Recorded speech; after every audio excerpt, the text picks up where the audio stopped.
Hidup Rara ibarat sebuah lukisan yang indah, penuh warna kebahagiaan dan ketenangan. Ia adalah istri dari Bimo, seorang pengusaha sukses yang mengelola perusahaan properti.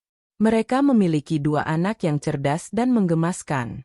Rara mendedikasikan seluruh hidupnya untuk mengurus rumah tangga, memastikan setiap sudut rumahnya bersih, dan setiap kebutuhan keluarganya terpenuhi. Ia tidak pernah menuntut lebih. Baginya kebahagiaan keluarga adalah segalanya. Ia percaya, pengorbanan dan kesetiaannya akan terbayar dengan cinta dan kebersamaan yang tak lekang oleh waktu. Namun, takdir memiliki rencana lain yang jauh lebih kejam. Pada suatu sore yang mendung, telepon berdering. Rara mengangkatnya dengan senyum, mengira itu telepon dari Bimo. Namun, suara di seberang sana bukanlah Bimo, melainkan suara seorang petugas kepolisian yang menyampaikan berita paling mengerikan dalam hidupnya. Kedua orang tuanya, sepasang lansia yang selalu ia sayangi, mengalami kecelakaan di jalan tol. Mobil mereka tertimpa truk yang kehilangan kendali.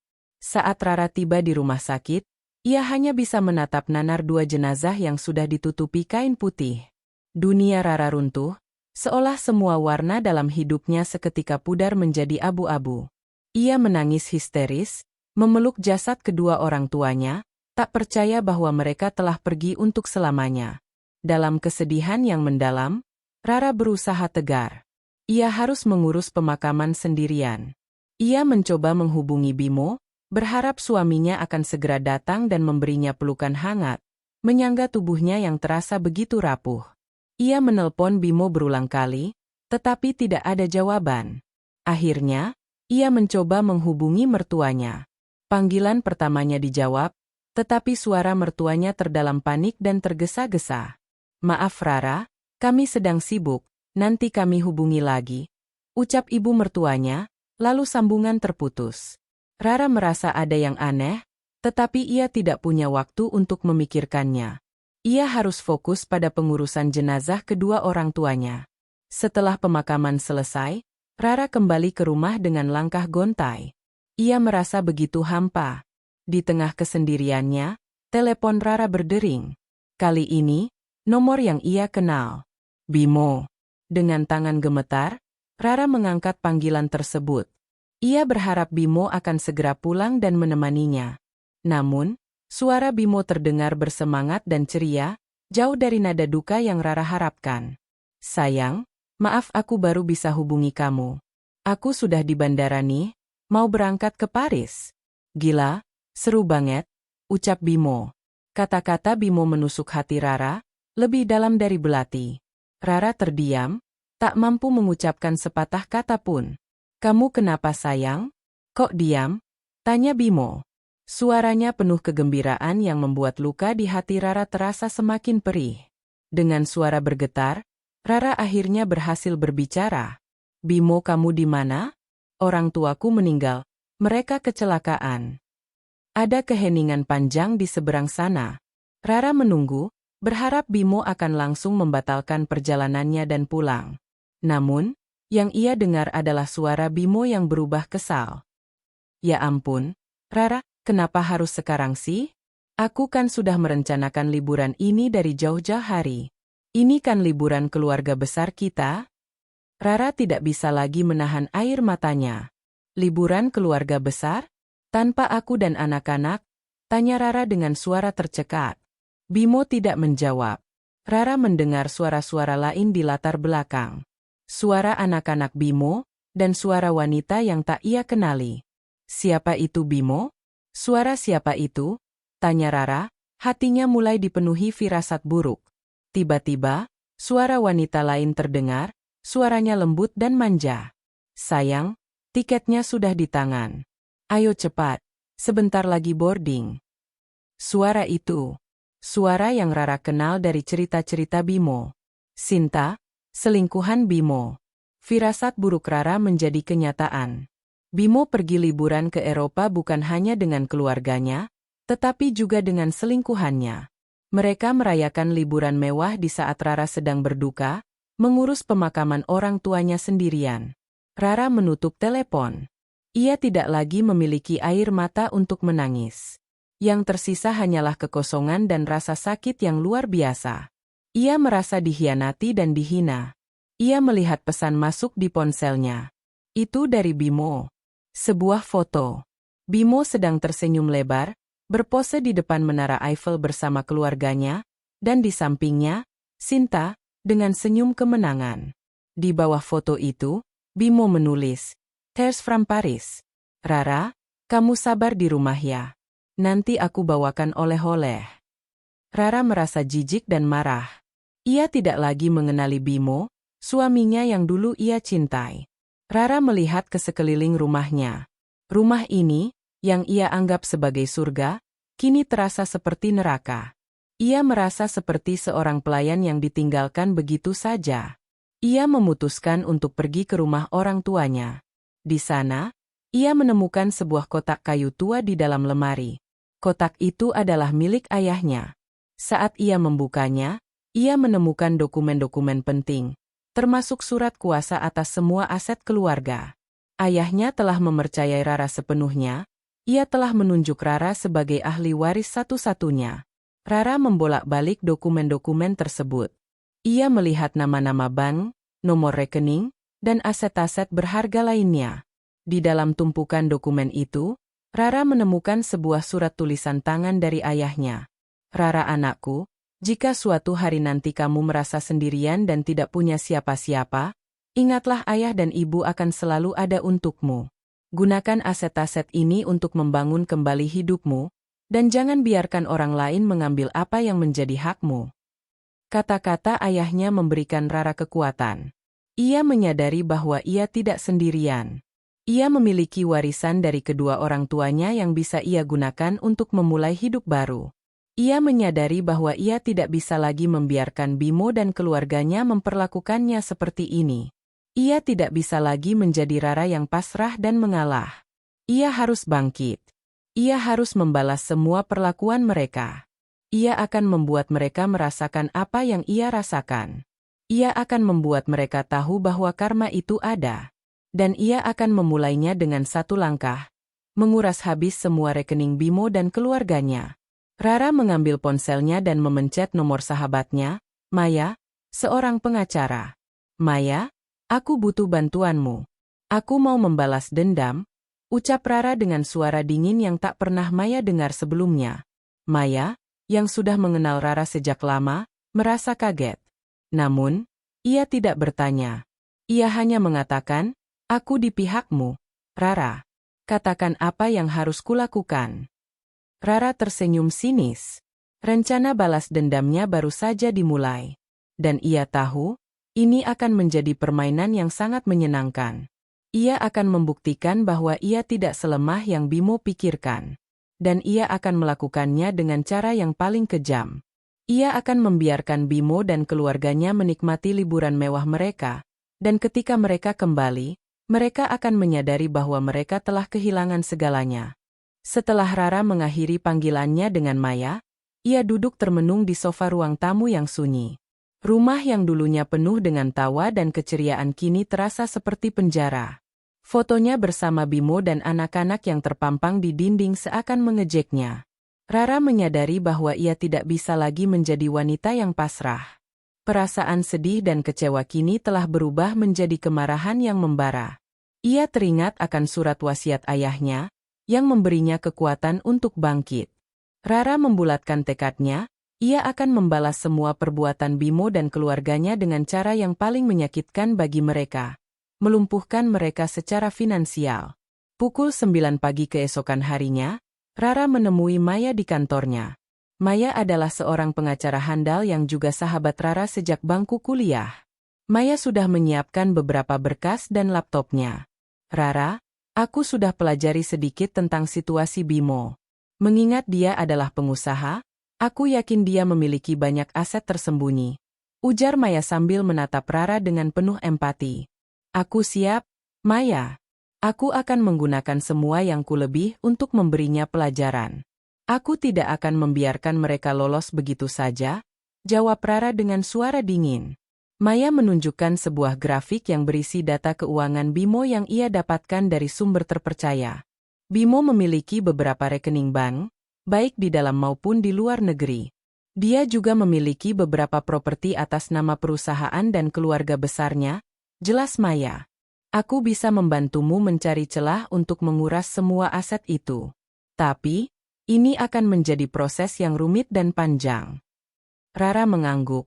Ia tidak peduli seberapa rumitnya. Ia hanya ingin melihat Bimo dan keluarganya menderita. Langkah pertama yang mereka lakukan adalah menelusuri semua rekening Bank Bimo. Rara memberikan semua informasi yang ia miliki, mulai dari nomor rekening hingga nama bank. Maya pun mulai bekerja. Dengan bantuan timnya, Maya berhasil mendapatkan akses ke beberapa rekening Bimo. Mereka menemukan bahwa Bimo memiliki rekening pribadi, rekening bisnis, dan rekening bersama dengan keluarganya. Rara sangat terkejut melihat nominal uang di rekening-rekening tersebut. Maya, Bimo tidak pernah memberitahuku bahwa ia memiliki uang sebanyak ini. Rara berbisik, matanya berkaca-kaca. Ia selalu bilang bahwa kita harus hidup hemat, padahal ia menghamburkan uangnya dengan selingkuhannya. Maya menepuk bahu Rara. Tenanglah, Rara. Kita akan membuat dia menyesal.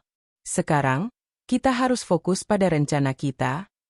Maya menjelaskan bahwa mereka harus mencari celah hukum untuk memindahkan aset-aset Bimo. Ada beberapa aset yang terdaftar atas nama perusahaan, dan ada juga yang terdaftar atas nama keluarga besarnya. Kita tidak bisa langsung mengambilnya, jelas Maya. Tapi, kita bisa membekukan semua rekening Bimo. Rara mengangguk. Lakukan, Maya. Lakukan sekarang. Maya segera menghubungi beberapa bank yang bekerja sama dengannya. Ia menggunakan surat kuasa yang ditandatangani Rara dan dokumen-dokumen yang Rara temukan di kotak milik ayahnya. Dengan celah hukum yang ia temukan, Maya berhasil mengajukan permohonan pembekuan rekening atas dasar dugaan penipuan. Bimo dan keluarganya tidak akan bisa melakukan transaksi apapun.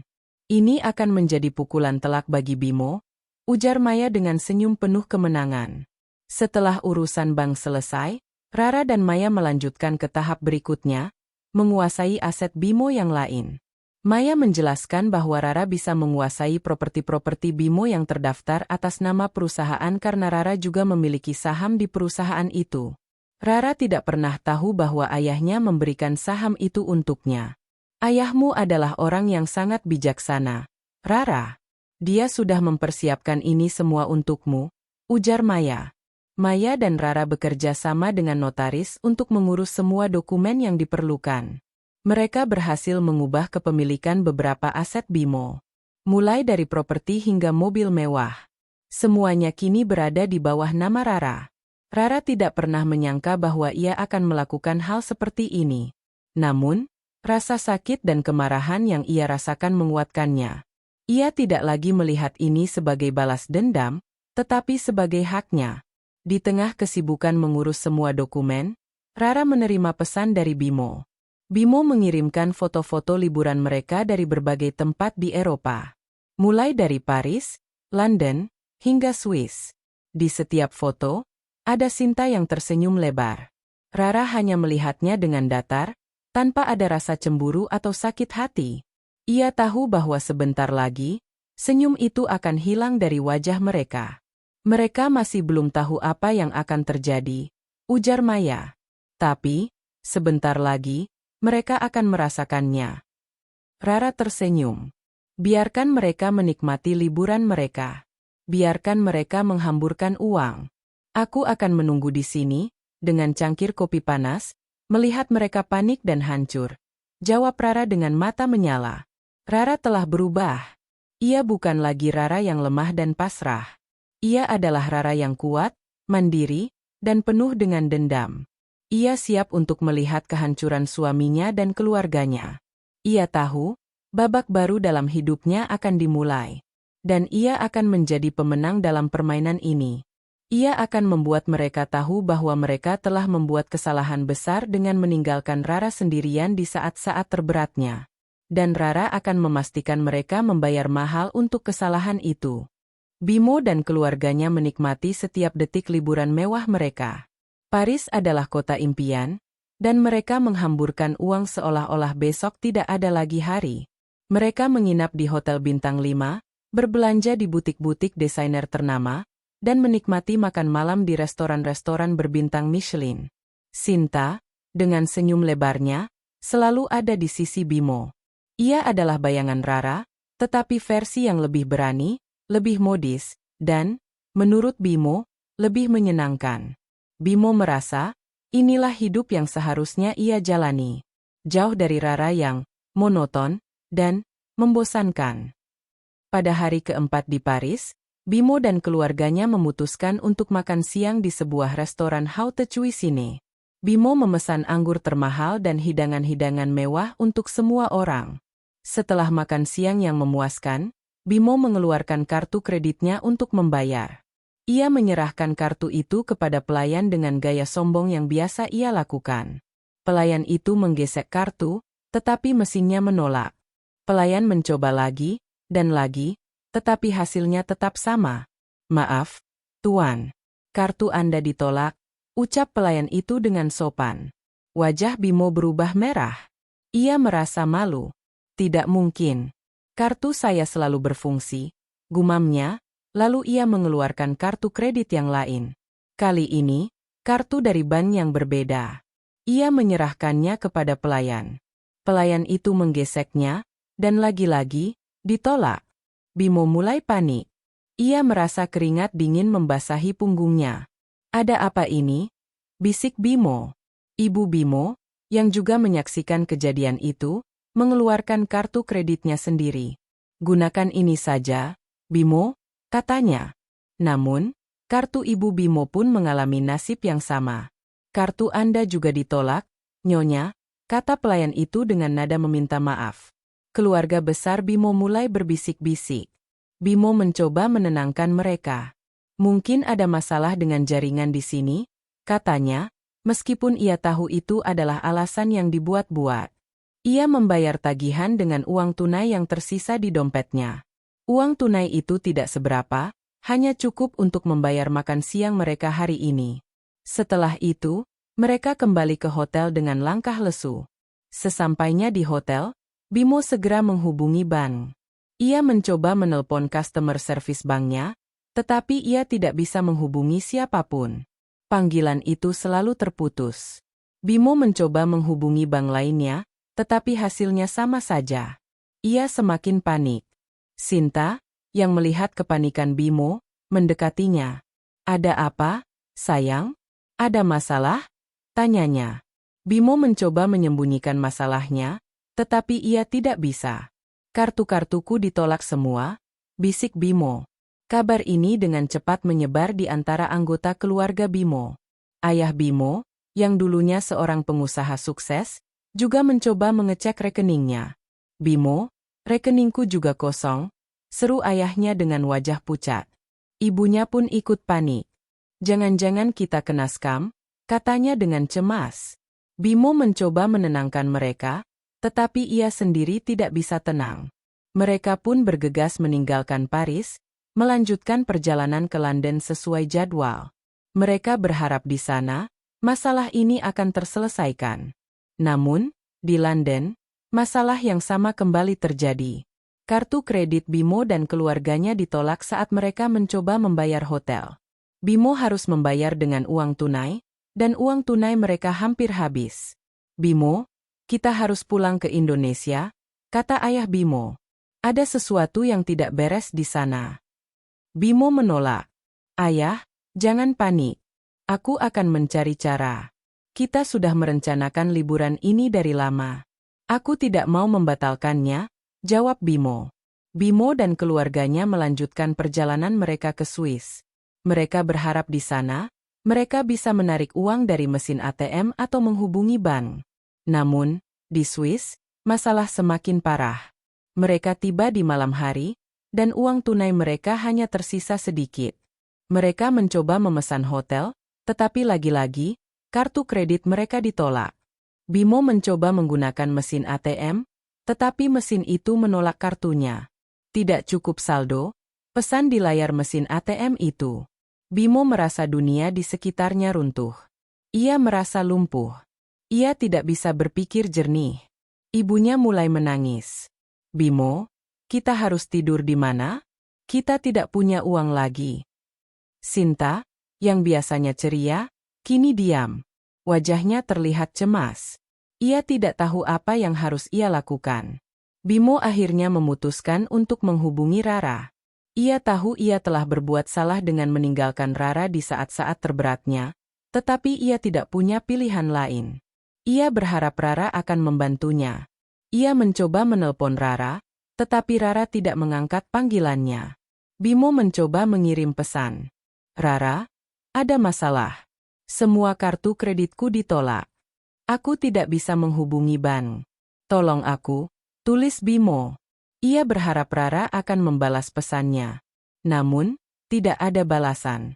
Bimo menunggu, dan menunggu, tetapi tidak ada. Ia mencoba menghubungi Maya, sahabat Rara, tetapi Maya pun tidak menjawab. Bimo mulai merasa ada yang tidak beres. Ia mulai curiga bahwa ini adalah ulah Rara. Namun, ia tidak mau percaya. Ia tidak mau percaya bahwa Rara, wanita yang selalu pasrah dan mengalah, bisa melakukan hal seperti ini. Malam itu, Bimo dan keluarganya tidur di stasiun kereta api. Dinginnya malam menusuk tulang. Mereka tidak punya selimut atau bantal. Mereka hanya bisa duduk di bangku-bangku stasiun, kedinginan, dan kelaparan. Bimo melihat wajah keluarganya yang kelelahan dan putus asa. Ia melihat Sinta yang kini terlihat tidak berdaya. Ia merasa, inilah karma yang sedang ia terima. Ia telah meninggalkan Rara di saat-saat terberatnya, dan kini ia ditinggalkan oleh Rara, sendirian di negara asing, tanpa uang, dan tanpa harapan. Bimo tahu ia harus melakukan sesuatu. Ia tidak bisa membiarkan keluarganya menderita. Ia harus mencari cara untuk pulang. Ia tidak tahu bagaimana caranya, tetapi ia harus melakukannya. Ia tidak tahu apa yang terjadi, tetapi ia tahu, ia harus menghadapi Rara. Ia tahu, Rara telah memenangkan babak pertama dalam permainan ini.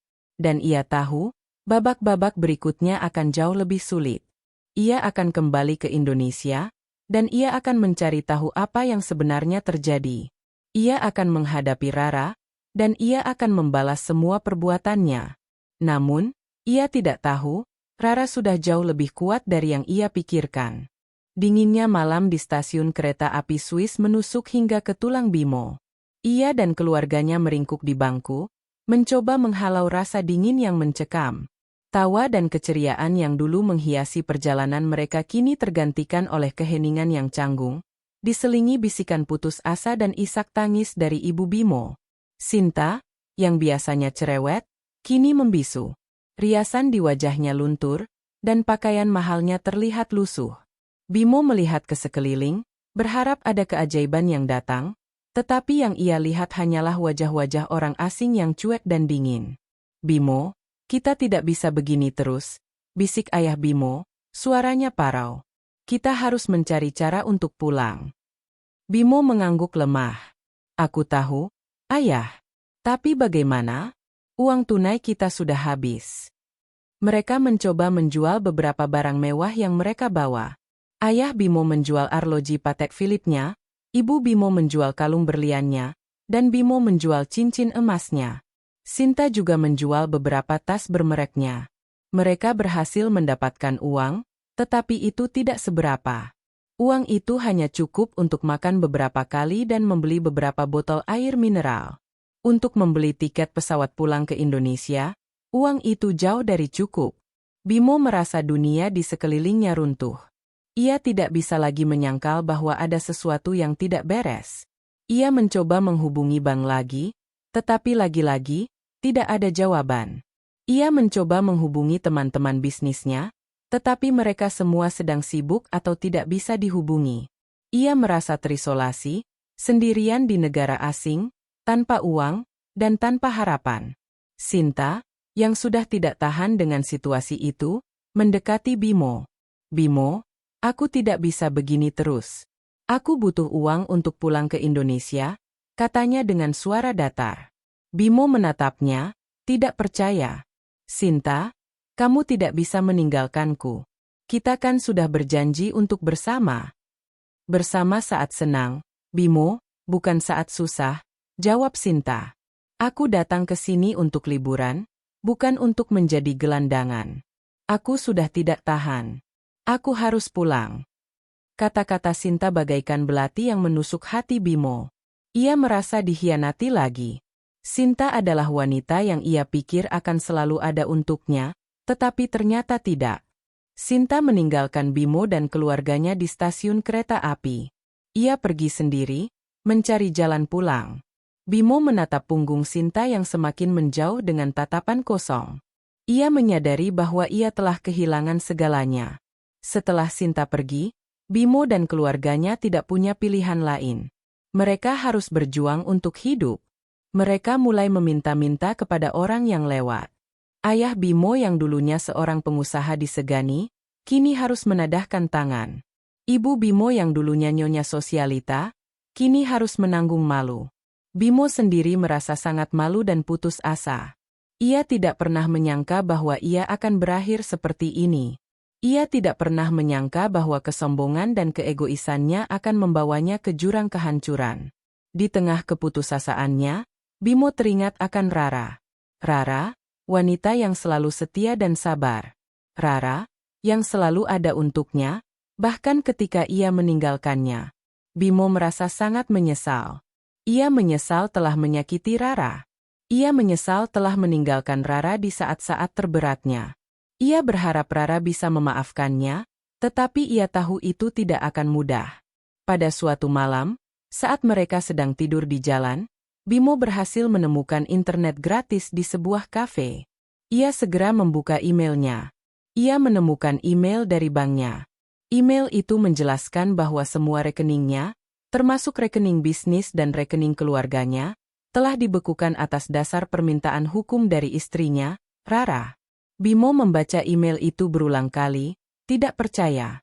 Jadi, Rara lah yang melakukan ini semua? Rara, wanita yang ia anggap lemah dan pasrah? Ia tidak bisa membayangkan Rara melakukan hal seperti ini. Namun, semua bukti mengarah ke sana. Bimo melihat foto-foto Rara yang dikirim oleh teman-temannya.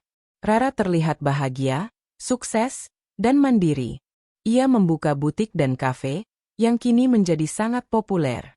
Bimo melihat Rara tertawa, senyumnya begitu tulus dan cerah. Senyum yang tidak pernah ia lihat lagi sejak ia berselingkuh. Bimo merasa sakit hati. Ia merasa bahwa Rara telah mengkhianatinya. Ia tidak menyadari bahwa ia sendirilah yang memulai pengkhianatan itu. Ia tidak menyadari bahwa ia telah mendorong Rara ke ambang batas. Malam itu, Bimo dan keluarganya kembali tidur di stasiun kereta api. Dinginnya malam terasa lebih menusuk dari biasanya. Bimo tidak bisa tidur. Ia terus memikirkan Rara. Ia tahu, ia harus kembali ke Indonesia. Ia harus menghadapi Rara. Ia harus mencari tahu apa yang sebenarnya terjadi. Ia akan menghadapi Rara, tetapi ia tidak tahu, Rara sudah jauh lebih kuat dari yang ia pikirkan. Dan Rara sudah menunggu kepulangannya. Ia sudah menyiapkan kejutan yang jauh lebih besar dari yang Bimo bayangkan. Kejutan yang akan mengubah hidup Bimo selamanya. Setelah berjuang selama berhari-hari di jalanan Eropa, Bimo akhirnya berhasil mengumpulkan uang yang cukup untuk membeli tiket pesawat ekonomi satu arah ke Jakarta. Uang itu didapat dari menjual jam tangan dan perhiasan terakhir yang mereka miliki, termasuk cincin kawin Bimo yang sudah lama tidak ia pakai.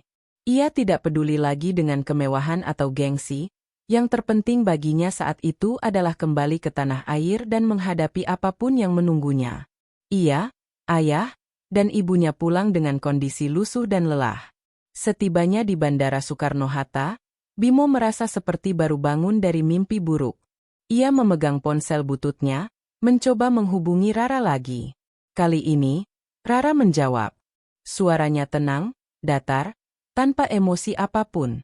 Aku tahu kamu sudah kembali, Bimo. Aku tahu kamu mau berbicara denganku. Datanglah ke rumah orang tuaku. Aku sudah menunggumu.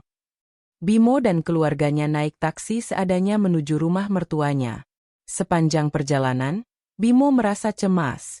Ia tidak bisa menebak apa yang akan terjadi. Ia membayangkan Rara akan menangis, memarahinya, atau bahkan histeris.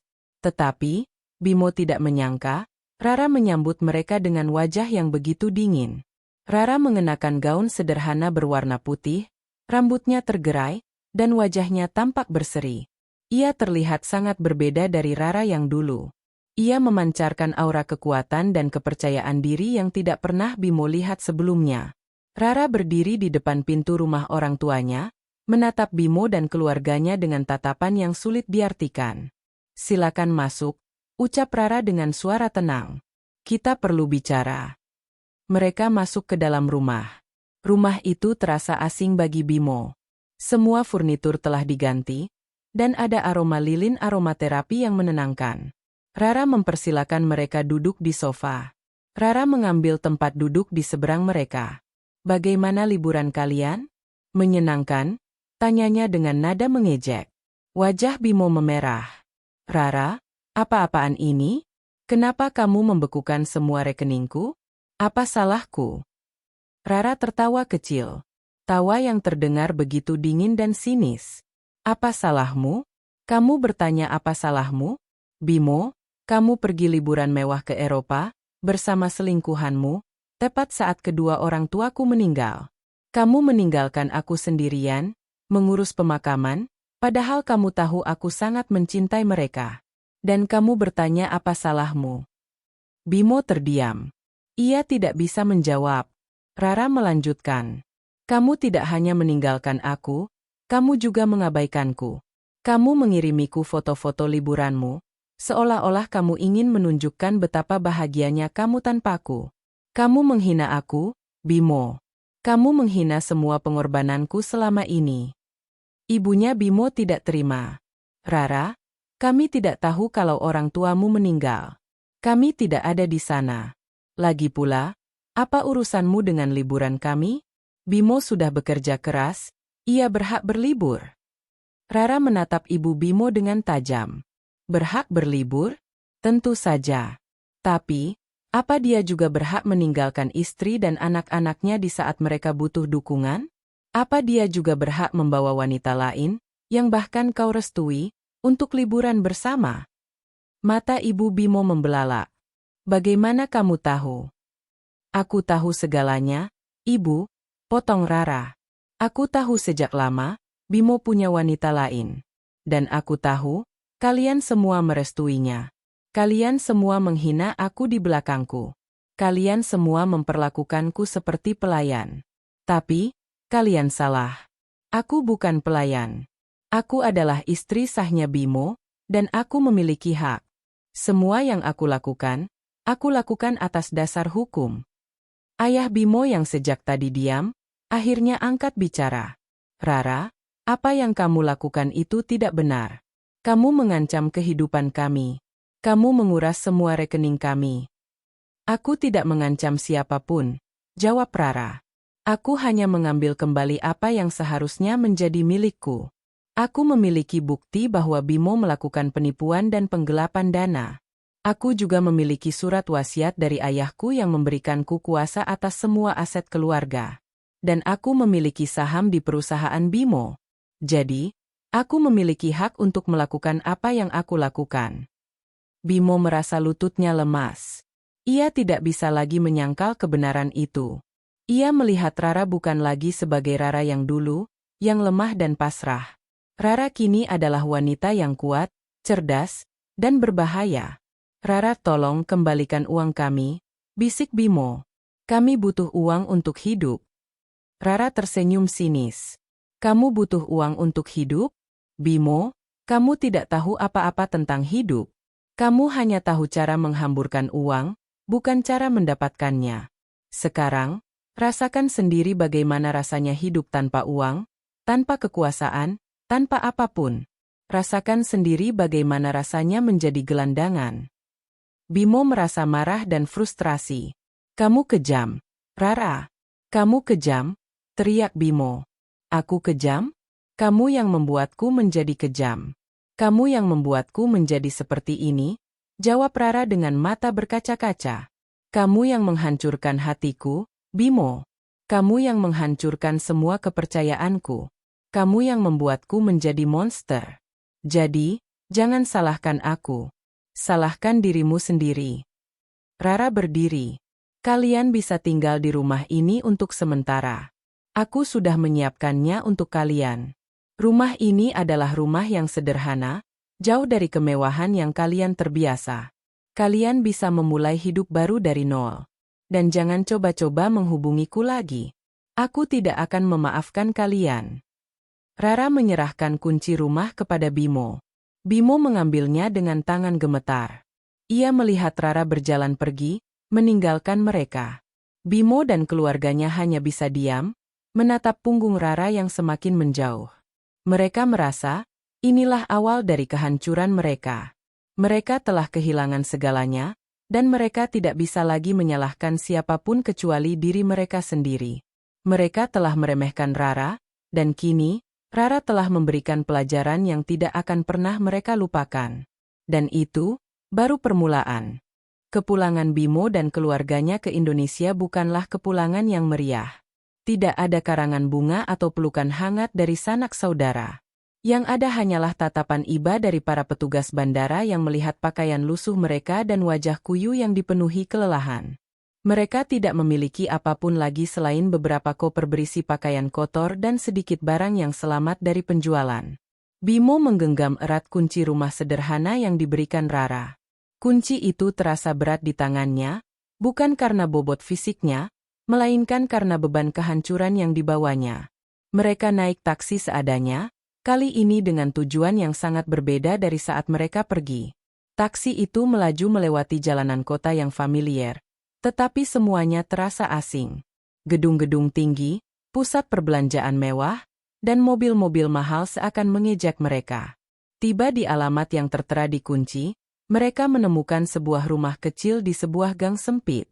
Rumah itu jauh dari kesan mewah, dengan cat yang sudah mengelupas dan halaman kecil yang ditumbuhi rumput liar. Bimo dan keluarganya masuk ke dalam, dan yang mereka temukan hanyalah sebuah ruangan kosong dengan beberapa perabotan tua. Tidak ada AC, tidak ada TV layar datar, tidak ada dapur modern. Ini adalah rumah baru mereka. Ibu Bimo langsung terduduk di lantai, menangis histeris. Bimo, bagaimana kita bisa hidup di tempat seperti ini? Aku tidak tahan. Ayah Bimo hanya diam, menatap kosong keluar jendela. Wajahnya yang dulu selalu memancarkan aura wibawa, kini terlihat layu dan tak berdaya. Bimo sendiri merasa hampa. Ia tidak tahu apa yang harus ia lakukan. Di sisi lain kota, Rara sedang berada di butiknya. Butik itu, yang ia bangun dari warisan orang tuanya, kini berkembang pesat. Rara tidak lagi mengenakan pakaian rumahan. Ia mengenakan gaun elegan yang ia desain sendiri, rambutnya tertata rapi, dan wajahnya dipenuhi senyum. Rara telah berubah, bukan hanya secara finansial, tetapi juga secara mental. Ia telah menemukan kembali dirinya yang hilang, yang terkubur di bawah bayang-bayang Bimo. Rara mendapat kabar dari salah satu pegawainya bahwa Bimo dan keluarganya sudah tiba di rumah. Rara hanya mengangguk, tanpa menunjukkan emosi apapun. Ia tahu, balas dendamnya baru saja dimulai. Ia tidak hanya ingin Bimo merasakan kehancuran finansial, tetapi juga kehancuran mental. Ia ingin Bimo merasakan bagaimana rasanya menjadi orang biasa, tanpa uang, tanpa kekuasaan, dan tanpa siapapun yang bisa diandalkan. Keesokan harinya, Bimo mencoba mencari pekerjaan. Ia tidak memiliki ijazah atau keahlian lain selain mengurus perusahaan. Ia mencoba melamar pekerjaan di beberapa perusahaan yang ia kenal, tetapi semua orang menolaknya. Nama Bimo sudah tercoreng di dunia bisnis. Tidak ada yang mau mempekerjakan seorang penipu yang telah menghancurkan hidup keluarganya sendiri. Bimo merasa putus asa. Ia tidak tahu apa yang harus ia lakukan. Sementara itu, Rara terus mengembangkan bisnisnya. Ia membuka cabang baru, merekrut karyawan baru, dan meluncurkan produk-produk baru. Kehidupan Rara seolah-olah berjalan di jalur yang berbeda dengan Bimo. Rara berjalan di jalur yang penuh dengan cahaya, sementara Bimo berjalan di jalur yang penuh dengan kegelapan. Di rumah kecil mereka, keluarga Bimo mencoba beradaptasi. Ayah Bimo mulai bekerja serabutan, ia menjadi kuli bangunan, pekerjaan yang tidak pernah ia bayangkan sebelumnya. Ibu Bimo, yang dulunya nyonya sosialita yang selalu dilayani, kini harus memasak dan membersihkan rumah sendiri. Ia juga mulai membuat kue-kue sederhana untuk dijual. Kehidupan mereka berubah total. Mereka tidak lagi bisa membeli barang-barang mewah, mereka tidak lagi bisa makan di restoran mahal. Mereka harus berhemat untuk setiap sen yang mereka miliki. Suatu malam, Bimo melihat ibunya menangis sambil membersihkan piring. "Bu, maafkan aku," bisik Bimo. Ibu Bimo menatapnya, matanya berkaca-kaca. "Bimo, mengapa kamu melakukan ini? Mengapa kamu menghancurkan hidup kita?" tanya ibunya. Bimo tidak bisa menjawab. Ia hanya bisa menunduk. Ia tahu, semua ini adalah salahnya. Ia menyesal, tetapi penyesalan itu sudah terlambat. Ia telah menghancurkan hidupnya sendiri, dan ia telah menghancurkan hidup keluarganya. Rara mendapat kabar dari sahabatnya, Maya, bahwa Bimo dan keluarganya kini hidup dalam kesulitan. Maya bertanya, "Apakah kamu tidak merasa kasihan, Rara?" Rara tersenyum. "Kasihan? Maya, aku sudah memberikan mereka kesempatan. Aku sudah memberikan mereka peringatan. Mereka tidak mau mendengarkanku. Dan sekarang, mereka harus merasakan sendiri akibat dari perbuatan mereka. Aku tidak kasihan. Aku hanya merasa puas." Rara menutup telepon. Ia tidak lagi merasa bersalah. Ia merasa bahwa ia telah melakukan hal yang benar. Ia telah mengambil kembali hidupnya, dan ia telah memberikan pelajaran berharga kepada Bimo dan keluarganya. Pelajaran yang tidak akan pernah mereka lupakan. Dan ia tahu, ini baru permulaan. Ia akan terus maju. Sementara Bimo dan keluarganya harus berjuang untuk bangkit dari kehancuran yang mereka ciptakan sendiri. Kisah hidup Bimo dan Rara kini berjalan di jalur yang benar-benar berbeda. Bimo dan keluarganya berjuang keras untuk bertahan hidup, menghadapi kerasnya realitas yang dulu tidak pernah mereka bayangkan. Rumah kecil mereka menjadi saksi bisu dari kehancuran dan awal dari kebangkitan yang pahit. Bimo, yang dulu terbiasa dengan setelan mahal dan pertemuan bisnis di kafe-kafe mewah, kini mengenakan kaos kotor dan celana usang. Ia mencoba melamar pekerjaan sebagai sopir taksi daring, tetapi identitasnya yang tercemar membuat ia kesulitan mendapatkan akun. Ia akhirnya bekerja serabutan di sebuah proyek konstruksi. Tangannya yang dulu hanya terbiasa memegang pena dan laptop, kini harus terbiasa mengangkat semen dan batu bata. Ia pulang ke rumah setiap malam dengan tubuh remuk, lelah, dan putus asa. Ayah Bimo, yang dulunya seorang eksekutif perusahaan, mencoba peruntungannya dengan berjualan gorengan di pinggir jalan. Ia harus menahan malu saat bertemu dengan teman-teman lamanya yang dulu sering ia ajak makan siang di restoran bintang 5. Ibu Bimo, yang dulunya nyonya sosialita yang selalu tampil glamor, kini berjualan kue-kue basah di pasar. Tangan mulusnya kini pecah-pecah karena mencuci piring dan mengolah adonan. Di tengah perjuangan mereka, Sinta, yang kembali ke Jakarta, mencoba menghubungi Bimo. Ia berharap Bimo bisa membantunya. Namun, Bimo menolak. Ia mengatakan, "Sinta, kita tidak punya apa-apa lagi. Kamu sudah meninggalkanku di sana. Aku tidak bisa membantumu." Sinta tidak lagi membalas pesan Bimo. Bimo menyadari, ia telah kehilangan segalanya. Sementara itu, Rara berjuang untuk membangun kerajaan bisnisnya. Butik yang ia bangun kini memiliki 3 cabang di kota-kota besar.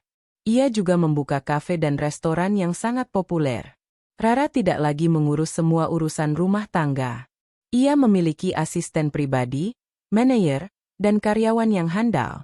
Ia fokus pada pengembangan bisnis dan kreativitas. Rara juga mengambil kursus bisnis dan manajemen. Ia belajar tentang strategi pemasaran, keuangan, dan kepemimpinan. Ia tidak lagi mengandalkan orang lain. Ia belajar untuk berdiri sendiri, untuk menjadi wanita yang mandiri dan kuat. Rara menyadari bahwa ia tidak hanya membalas dendam pada Bimo, tetapi juga membalas dendam pada dirinya sendiri. Ia telah membuang bertahun-tahun hidupnya untuk menjadi bayang-bayang Bimo. Dan kini, ia akan mengambil kembali semua waktu yang hilang. Suatu hari, Rara sedang duduk di kafe miliknya, membaca buku, ketika ia melihat sebuah berita di televisi. Berita itu menunjukkan Bimo sedang membersihkan puing-puing bangunan. Wajahnya yang dulu selalu tersenyum sombong, kini terlihat lelah dan putus asa. Rara merasa ada sedikit rasa kasihan di hatinya, tetapi rasa itu cepat menghilang. Ia teringat bagaimana Bimo meninggalkannya, bagaimana Bimo mengkhianatinya, dan bagaimana Bimo menghancurkan hatinya. Rara menyadari bahwa ia tidak lagi mencintai Bimo. Rasa cintanya telah mati, digantikan oleh rasa benci dan rasa sakit. Ia hanya ingin melanjutkan hidupnya. Ia ingin bahagia. Ia ingin menunjukkan kepada Bimo, dan kepada dunia, bahwa ia bisa hidup tanpa Bimo. Rara pun mengambil ponselnya, dan menelpon Maya. "Maya, aku mau menggugat cerai Bimo," katanya. "Aku sudah tidak bisa lagi. Aku mau memulai hidup baru." Maya setuju. Ia akan membantu Rara. Ia tahu, ini adalah keputusan yang tepat. Bimo telah berulang kali menyakiti Rara. Rara pantas mendapatkan kebahagiaan. Di sisi lain kota, Bimo sedang makan malam bersama ayah dan ibunya. Mereka makan nasi dan telur, makanan yang dulu tidak pernah mereka sentuh. Ayah Bimo berkata, "Bimo, aku tahu kamu menyesal. Aku tahu ini semua salahku. Aku seharusnya tidak merestui kamu berselingkuh." Bimo menatap ayahnya. "Bukan salah ayah, Bu. Ini semua salahku. Aku terlalu sombong. Aku terlalu egois. Aku terlalu meremehkan Rara. Aku tidak tahu, Rara bisa sekuat ini." Bimo merasa, ia telah kehilangan segalanya. Ia telah kehilangan kekayaan, kekuasaan, dan keluarganya. Ia telah kehilangan Sinta, wanita yang ia pikir akan selalu ada untuknya. Dan kini, ia akan kehilangan Rara. Rara, wanita yang dulunya ia sebut membosankan, kini menjadi wanita yang paling ia rindukan. Ia merindukan kehangatan Rara, kebaikan Rara, dan senyum Rara. Ia berharap ia bisa kembali ke masa lalu dan memperbaiki semua kesalahannya. Tetapi, ia tahu, itu tidak mungkin. Bimo menyadari bahwa ia harus bangkit. Ia harus berjuang untuk hidup. Ia harus menunjukkan kepada Rara, dan kepada keluarganya, bahwa ia bisa menjadi pria yang lebih baik. Ia tidak tahu bagaimana caranya, tetapi ia akan mencobanya. Ia tahu, jalan yang ia tempuh tidak akan mudah, tetapi ia akan melakukannya. Ia akan berjuang untuk mendapatkan kembali kepercayaan Rara. Dan ia akan berjuang untuk mendapatkan kembali kebahagiaannya. Ia tidak tahu apakah ia akan berhasil, tetapi ia akan mencobanya. Ia tidak punya pilihan lain. Setelah keputusan Rara untuk menceraikan Bimo, ia merasa beban berat di pundaknya terangkat. Hatinya terasa ringan, seolah-olah ia baru saja membebaskan dirinya dari belenggu yang mengikatnya selama bertahun-tahun. Rara semakin fokus pada bisnisnya, yang terus berkembang pesat. Ia tidak lagi menghabiskan waktu untuk memikirkan Bimo. Hidupnya kini penuh dengan kesibukan dan kebahagiaan yang ia ciptakan sendiri. Di sisi lain, kehidupan Bimo dan keluarganya semakin sulit. Proyek konstruksi tempat Bimo bekerja tidak berjalan lancar, dan Bimo sering dipecat karena seringkali terlambat dan tidak bersemangat. Ia kehilangan gairah hidup. Ia hanya bisa termenung, meratapi semua kesalahan yang telah ia lakukan. Ia tidak lagi peduli dengan kemewahan, kekuasaan, atau apapun yang dulu ia kejar. Yang ia pedulikan hanyalah Rara dan anak-anaknya. Ia merindukan kehangatan keluarga yang dulu ia sia-siakan. Suatu malam, Bimo duduk di depan rumah Rara.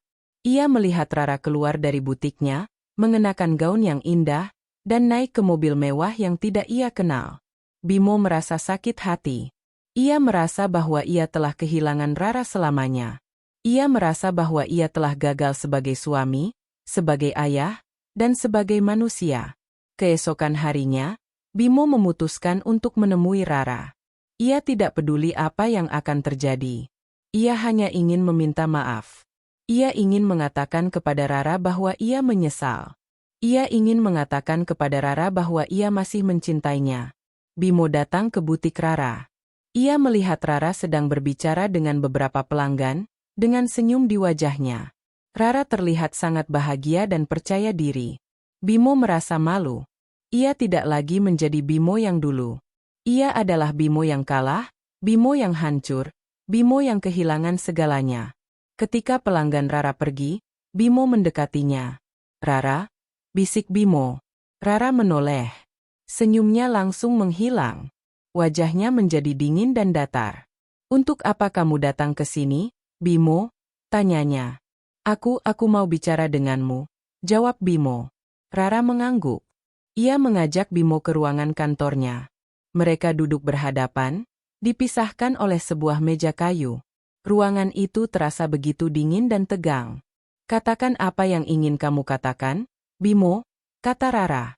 Bimo menunduk. Ia tidak bisa menatap mata Rara.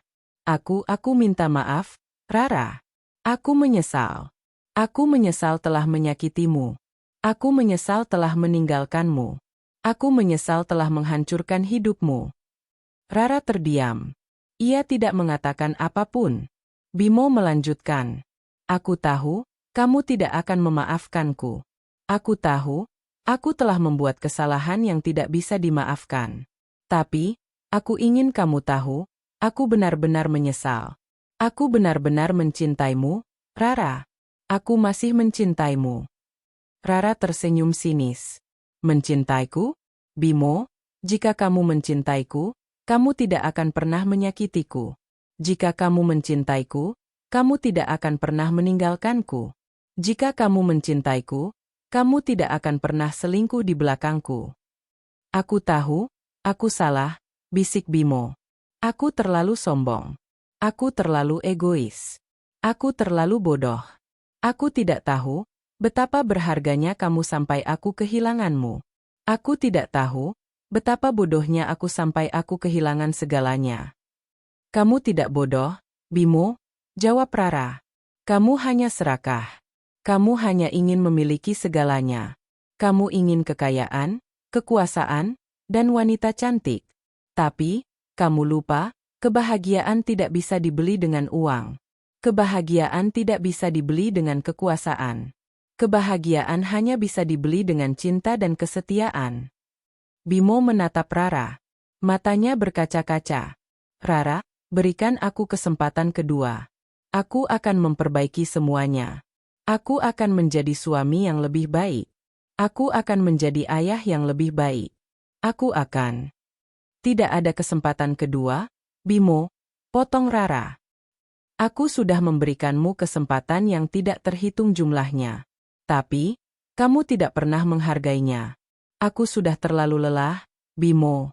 Aku sudah terlalu lelah untuk mencintaimu. Aku sudah terlalu lelah untuk memaafkanmu." Bimo menangis. Air matanya membasahi pipinya. Ia merasa hatinya hancur berkeping-keping. "Rara, tolong, aku tidak bisa hidup tanpamu," bisik Bimo. Rara tidak lagi menunjukkan emosi apapun. "Kamu bisa, Bimo. Kamu bisa hidup tanpaku. Kamu sudah hidup tanpaku selama bertahun-tahun. Aku hanya bayangan di hidupmu. Sekarang, kamu harus belajar untuk hidup tanpaku, tanpa bayangan itu. Dan jangan khawatir, aku akan selalu ada untuk anak-anak kita. Tapi, bukan untukmu." Rara berdiri. "Aku pikir, pembicaraan kita sudah selesai, Bimo. Aku harus kembali bekerja. Dan jangan coba-coba menghubungiku lagi. Aku tidak akan pernah memaafkanmu." Bimo hanya bisa diam. Ia merasa seperti pecundang. Ia merasa bahwa ia telah kehilangan segalanya. Ia telah kehilangan kekayaan, kekuasaan, dan keluarganya. Ia telah kehilangan Rara. Rara, wanita yang dulunya ia sebut membosankan, kini menjadi wanita yang paling ia rindukan. Ia merindukan kehangatan Rara, kebaikan Rara, dan senyum Rara. Ia berharap ia bisa kembali ke masa lalu dan memperbaiki semua kesalahannya. Tetapi, ia tahu, itu tidak mungkin. Bimo berjalan keluar dari butik Rara. Ia berjalan di jalanan kota, dengan langkah gontai. Ia tidak tahu kemana ia harus pergi. Ia merasa sendirian, sebatang kara, di dunia yang begitu luas. Ia menyesal, tetapi penyesalan itu sudah terlambat. Ia telah menghancurkan hidupnya sendiri, dan ia telah menghancurkan hidup keluarganya. Dan ia tahu, ia harus membayar mahal untuk semua kesalahannya. Setelah pertemuan yang menyakitkan dengan Bimo, Rara kembali ke kehidupannya yang baru. Ia tidak lagi dihantui oleh masa lalu. Keputusannya untuk menceraikan Bimo terasa sangat melegakan, seolah ia baru saja membebaskan diri dari penjara yang tak terlihat. Hatinya yang dulu dipenuhi dengan dendam dan kepedihan, kini mulai diisi dengan kedamaian dan kebahagiaan. Hidup Rara semakin sibuk dengan urusan bisnisnya. Butik dan kafe yang ia dirikan tumbuh menjadi brand yang sukses dan dikenal luas. Rara tidak hanya berambisi untuk menjadi pengusaha kaya, tetapi juga ingin memberikan inspirasi bagi wanita lain. Ia sering mengadakan seminar dan workshop tentang kewirausahaan dan pemberdayaan perempuan. Rara ingin menunjukkan kepada dunia bahwa seorang wanita tidak perlu bergantung pada laki-laki untuk meraih kesuksesan dan kebahagiaan. Ia juga sering menyumbangkan sebagian keuntungannya untuk panti asuhan dan yayasan sosial. Di tengah kesibukan itu, Rara bertemu dengan seorang pria bernama Ardan. Ardan adalah seorang arsitek yang ramah dan bijaksana. Ia sering datang ke kafe Rara untuk menikmati kopi dan membaca buku. Ardan tertarik pada kepribadian Rara yang kuat dan mandiri. Ia melihat Rara bukan hanya sebagai pengusaha sukses, tetapi juga sebagai wanita yang tulus dan berhati mulia. Ardan tidak mengetahui masa lalu Rara, dan Rara pun tidak pernah menceritakannya. Suatu hari, Ardan memberanikan diri untuk mengajak Rara makan malam. Rara ragu-ragu, tetapi ia memutuskan untuk menerima tawaran itu. Selama makan malam, mereka berbicara banyak hal, mulai dari pekerjaan, hobi, hingga impian. Rara merasa nyaman dan tenang berada di dekat Ardan. Ardan tidak pernah menuntut apapun dari Rara. Ia hanya ingin mengenal Rara lebih dalam. Sementara itu, Bimo dan keluarganya masih berjuang untuk bertahan hidup. Bimo akhirnya mendapatkan pekerjaan tetap sebagai pegawai toko bangunan. Gajinya kecil, tetapi ia bersyukur. Ayah dan ibu Bimo juga terus berjualan, tetapi keuntungan mereka tidak seberapa. Mereka hidup dalam kesederhanaan, dan mereka mulai belajar untuk menghargai hal-hal kecil. Pada suatu sore, Bimo melihat Rara dan Ardan sedang makan di sebuah restoran mewah. Bimo merasa sakit hati. Ia merasa bahwa ia telah kehilangan Rara selamanya. Ia merasa bahwa ia telah kalah. Ia tidak bisa menyangkal bahwa Ardan lebih baik darinya dalam segala hal. Ardan terlihat lebih tampan, lebih sukses, dan lebih bahagia. Bimo merasa cemburu, tetapi ia juga merasa menyesal. Ia menyesal telah menyia-nyiakan Rara. Ia menyesal telah menghancurkan hatinya. Ia tahu, Rara berhak untuk bahagia, dan ia tahu, Rara berhak untuk menemukan pria yang lebih baik darinya. Pada malam itu, Bimo pulang ke rumah dengan langkah gontai. Ia melihat ayah dan ibunya sedang makan nasi dan tempe. Ayah Bimo berkata, "Bimo, jangan menyerah. Kita akan baik-baik saja." Bimo menunduk. Ia tidak bisa berkata apa-apa. Bimo menyadari bahwa ia tidak bisa lagi menyalahkan Rara. Ia harus menyalahkan dirinya sendiri. Ia harus menerima konsekuensi dari perbuatannya. Ia harus bangkit dan melanjutkan hidup. Ia tahu, ia tidak akan pernah bisa kembali ke masa lalu, tetapi ia bisa belajar dari masa lalu. Keesokan harinya, Bimo memutuskan untuk menemui Rara lagi. Ia ingin mengucapkan terima kasih. Ia ingin mengucapkan terima kasih karena Rara telah memberinya pelajaran yang berharga. Bimo datang ke butik Rara. Rara melihat Bimo, dan wajahnya langsung menjadi dingin. "Ada apa lagi, Bimo?" tanyanya. Aku hanya ingin mengucapkan terima kasih," jawab Bimo. "Terima kasih karena kamu sudah memberiku pelajaran yang berharga. Aku tahu, aku telah membuat kesalahan besar. Aku tahu, aku telah menghancurkan hidupku sendiri. Tapi, aku ingin kamu tahu, aku benar-benar menyesal. Dan aku ingin kamu tahu, aku akan terus berjuang untuk menjadi pria yang lebih baik." Rara terdiam. Ia melihat ketulusan di mata Bimo. Ia melihat penyesalan yang dalam. Rara akhirnya tersenyum. Bukan senyum sinis yang dulu sering ia berikan, tetapi senyum yang tulus. Aku memaafkanmu, Bimo, katanya. Aku memaafkanmu, tetapi aku tidak bisa kembali kepadamu. Aku sudah menemukan kebahagiaanku sendiri. Dan aku ingin kamu juga menemukan kebahagiaanmu sendiri. Bimo menunduk. Ia merasa hatinya hancur berkeping-keping. Aku mengerti, bisik Bimo. Aku akan pergi. Bimo berjalan keluar dari butik Rara. Ia tidak lagi merasa marah atau cemburu. Ia hanya merasa sedih. Ia sedih karena ia telah kehilangan Rara selamanya. Tetapi, ia juga merasa damai. Ia merasa bahwa ia telah mendapatkan pengampunan dari Rara. Rara melihat Bimo berjalan pergi. Ia merasa lega. Ia merasa bahwa ia telah menyelesaikan satu babak penting dalam hidupnya. Ia telah memaafkan Bimo, dan ia telah membebaskan dirinya sendiri. Ia tahu, ia akan terus maju. Ia akan terus membangun kehidupannya. Ia akan terus mencari kebahagiaannya. Dan ia tahu, ia akan menemukannya.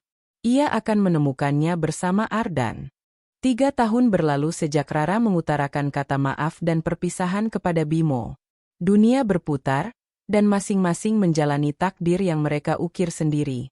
Rara, yang dulunya adalah sosok istri yang pasrah, kini menjadi salah satu pengusaha paling dihormati di Indonesia.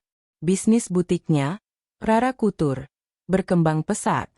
Ia tidak hanya menjual pakaian, tetapi juga kisah inspiratif tentang seorang wanita yang bangkit dari keterpurukan. Kafe dan restorannya, The Phoenix, menjadi tempat favorit kaum urban, bukan hanya karena sajiannya, tetapi juga karena suasananya yang hangat, mencerminkan pribadi Rara sendiri. Kehidupan Rara juga dipenuhi kebahagiaan baru. Ia menikah dengan Ardan, pria yang tulus mencintai dan menghormati dirinya seutuhnya. Ardan menerima Rara dengan segala masa lalunya, termasuk kedua anaknya. Anak-anak Rara pun sangat menyayangi Ardan. Mereka akhirnya merasakan kembali kehangatan keluarga yang utuh, yang penuh dengan cinta dan kasih sayang. Rara tidak lagi harus berpura-pura bahagia. Senyumnya kini tulus, memancar dari lubuk hatinya. Ia tidak lagi harus bergantung pada orang lain untuk bahagia. Ia adalah Rara yang mandiri, Rara yang kuat, dan Rara yang bahagia. Suatu hari, Rara sedang duduk di kantornya, ketika ia mendengar suara telepon berdering. Itu adalah Maya, sahabatnya. "Rara, aku punya kabar untukmu," kata Maya, suaranya terdengar cemas. "Bimo dia kecelakaan." Hati Rara mencelos. Ia merasa seperti ada ribuan jarum yang menusuk jantungnya. Ia tidak lagi membenci Bimo, tetapi ia juga tidak bisa berpura-pura tidak peduli. Ia masih memiliki kenangan tentang Bimo, tentang pria yang pernah ia cintai sepenuh hati. "Bagaimana keadaannya?" tanya Rara. "Dia di rumah sakit. Kondisinya kritis. Aku rasa kamu harus datang, Rara. Ini mungkin terakhir kalinya kamu bisa melihatnya," kata Maya. Rara menutup telepon. Ia merasa dilema. Ia tidak tahu apakah ia harus pergi. Ia tidak tahu apakah ia harus melihat Bimo yang sudah hancur, bahkan lebih hancur dari sebelumnya. Ardan, yang melihat kegelisahan Rara, mendekatinya. "Pergilah, sayang," katanya. "Ini mungkin akan memberikanmu kedamaian." Rara mengangguk. Ia pergi ke rumah sakit. Ruangan itu terasa dingin dan sunyi. Rara melihat Bimo terbaring lemah di ranjang, dengan banyak selang dan alat medis menempel di tubuhnya. Wajahnya yang dulu sombong dan angkuh, kini terlihat pucat dan tak berdaya. Di samping Bimo, ada ayah dan ibunya, yang terlihat sangat tua dan lelah. Rara mendekati ranjang Bimo. Bimo membuka matanya perlahan. Ia melihat Rara, dan air matanya menetes. "Rara, kamu datang," bisik Bimo, suaranya parau. "Aku datang, Bimo," jawab Rara. "Rara, maafkan aku," kata Bimo, air matanya terus menetes. "Aku menyesal. Aku menyesal telah menyakitimu. Aku menyesal telah menghancurkan hidupmu." "Aku sudah memaafkanmu, Bimo," jawab Rara. "Aku sudah memaafkanmu. Dan aku ingin kamu tahu, aku bahagia. Aku bahagia dengan hidupku." Bimo tersenyum. Senyumnya begitu tulus dan tulus. Aku tahu, kamu pantas bahagia. Kamu pantas mendapatkan yang lebih baik dariku. Bimo terbatuk, dan napasnya tersengal-sengal. Aku sudah membayar untuk semua kesalahanku. Aku sudah belajar untuk menghargai hal-hal kecil. Terima kasih, Rara. Bimo menutup matanya, dan napasnya berhenti. Bimo telah pergi. Ayah dan ibu Bimo menangis histeris. Rara hanya bisa diam. Ia merasa campur aduk. Ia tidak tahu apakah ia harus sedih atau bahagia. Ia tidak tahu apakah ia harus menangis atau tersenyum. Setelah pemakaman, Rara mengajak ayah dan ibu Bimo untuk tinggal bersamanya. Mereka menolak. Kami sudah terbiasa hidup seperti ini, Rara. Kami sudah belajar untuk mandiri, kata ayah Bimo. Kami hanya ingin berterima kasih, Rara. Terima kasih karena kamu sudah memberikan kami pelajaran yang berharga. Kami tahu, kami tidak pantas mendapatkan kebaikanmu. Rara tersenyum. Ia memberikan mereka sebuah cek. Ini untuk kalian, katanya. Gunakan untuk memulai hidup baru. Dan jangan khawatir, aku akan selalu ada untuk kalian. Aku adalah bagian dari keluarga kalian. Ayah dan ibu Bimo menangis. Mereka memeluk Rara. Terima kasih, Rara. Terima kasih, bisik mereka. Beberapa tahun kemudian, Rara, Ardan, dan kedua anak mereka sedang berlibur di Paris. Rara berdiri di depan Menara Eiffel, tempat yang dulu ia lihat di foto-foto liburan Bimo. Ia tersenyum. Ia tidak lagi merasakan sakit hati. Ia tidak lagi merasakan dendam. Ia hanya merasakan kebahagiaan. Apa yang kamu pikirkan, sayang? Tanya Ardan. Aku hanya berpikir, jawab Rara. Hidup ini seperti roda. Kadang di atas, kadang di bawah. Tapi, yang terpenting, kita harus terus berputar. Kita harus terus berjuang. Kita harus terus belajar. Rara melihat ke langit. Ia tahu, Bimo sudah tenang. Ia tahu, Bimo sudah bahagia. Ia tahu, Bimo sudah mendapatkan kedamaian yang ia cari. Dan ia tahu, ia telah menemukan kedamaiannya sendiri. Ia telah menutup babak lama, dan ia siap untuk memulai babak baru. Babak yang penuh dengan kebahagiaan, cinta, dan kedamaian.